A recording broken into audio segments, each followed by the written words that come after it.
Forward. Many years ago, Bill Bonstetter and his son David developed a revolutionary software system based on the DISC method, a way of describing human communication and classifying behavior, and the method that is used throughout this book. Sadly, Bill has since passed away, but David continues to run their company, TTS Success Insights, to this day. From its humble origins in rural Iowa, this method of behavior profiling has now been used by businesses and corporations all around the world. It all began with one question. A simple, specific question: could an agricultural salesperson sell more seed simply by looking at a farm? As a child growing up in rural Iowa, I watched my father apply the foundational principles of William Moulton Marston's Emotions of Normal People. At the time, my father was focused on buyer profile blending, giving agricultural salespeople the knowledge of Marston's tools to better understand themselves and their farmer customers. I can still recall the earliest days, sitting at a knotty pine table over meals of hot pork tenderloins and roast corn, when my father was working through his observations. Pristine driveways and neat groves. Definitely a blue. New and experimental livestock and buildings. You're looking at a red. Although we were close, our paths were incredibly different. My father, a true entrepreneur and red/yellow in every sense of the phrase, was driven to build consulting firms and agencies that helped salespeople refine their craft. I sought the collegiate path, attending university at the University of Iowa, leaning into my red/blue nature while studying accounting and computer science. I spent my free time in the computer lab, pouring my soul into programs through my fingertips. While I was studying, my father perfected his wizard-like ability to understand people.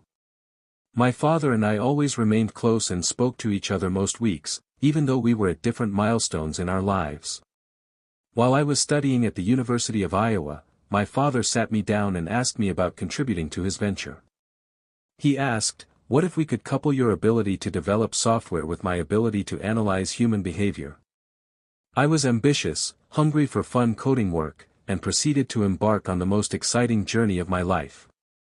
Together, we built a software system that would produce reports about human behavior. This was a multiplying factor. Soon we were able to reach more people and reveal a person's potential through 3.5-inch floppy disks and 24-page reports.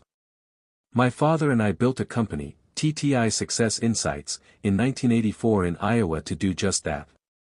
Over time, we escaped the frigid winters in the Midwest of the United States, relocated ourselves, our families, and our business to sunny and warm Scottsdale, Arizona. In the late 90s, we began using the web for distribution of our famed assessments. Today, we have a thriving business with distributors all over the world. Up until now, you might have wondered why you are so different. Human behavior is, for the most part, complex and nebulous. In some cases, the people around us are idiotic. Understanding human behavior is a never-ending task, an endless pursuit to know the how, what, and why behind a person's choices. It is both easy and dangerous to categorize someone who behaves differently from you as ignorant, wrong, or even thick-headed. Today's world requires a more sophisticated understanding where you value a person for his or her strengths and weaknesses. My father has since passed on. But the purpose we invoked, to reveal human potential, continues to live on. This book is written about the concepts my father applied in sales trainings and applies them to an even more complex situation, understanding the idiots who surround us all. As you read, I think you will understand the worth of a red, a yellow, a green, and a blue. I hope you will pull away some practical advice in communicating effectively with each type. But the most important lesson that you can walk away with is that the idiots who surround you are, in fact, not idiots at all. Instead, they are individuals worthy of respect, understanding, and being valued.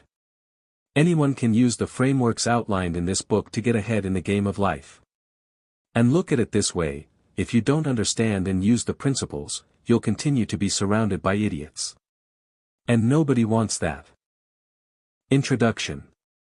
The man who was surrounded by idiots. I was in high school when I first noticed that I got along better with certain people rather than others. It was easy to talk to some of my friends. In any conversation, we always found the right words and everything just flowed smoothly. There were never any conflicts, and we liked one another. With other people, however, everything just went wrong. What I said fell on deaf ears, and I couldn't understand why. Why was speaking to some people so easy, while others were total blockheads? Since I was young, this certainly wasn't something that kept me awake at night. However, I still remember puzzling over why some conversations flowed naturally, while others didn't even start, no matter how I conducted myself. It was just incomprehensible. I began using different methods to test people. I tried to say the same things in similar contexts just to see what reaction I got. Sometimes it actually worked and an interesting discussion developed. On other occasions, nothing happened at all. People just stared at me as if I were from another planet, and sometimes it really felt that way.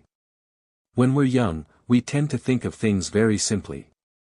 Because some people in my circle of friends reacted in a normal way, that meant, of course, that they were automatically the good guys. And so I just assumed there was something wrong with the people who didn't understand me. What other explanation could there possibly be? I was the same all the time. Certain people just had something wrong with them. So I simply began to avoid these weird, difficult people because I didn't understand them. Call it the naivete of youth if you will, but it did give rise to some amusing consequences. In later years, however, all of this changed. Life went on with work, family, and career, and I continued to pigeonhole people into two groups, good and sensible people and all the rest, the people who didn't seem to understand anything at all. When I was 25 years old, I met with a man who was self-employed. Now in his 60s, Stuart had founded his own business and built it up for many years. I was given the task of interviewing him just before a new project was to be implemented. We started talking about how things were functioning in his organization. One of the very first comments Stuart made was that he was surrounded by idiots.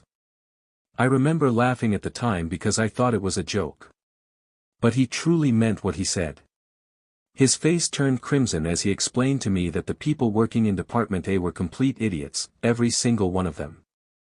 In Department B you found only fools who understood nothing at all. And he hadn't even come to Department C yet. They were the worst of all. They were so weird that Stuart couldn't fathom how they even made it to work in the mornings. The more I listened to him, the more I realized that there was something very odd about this story.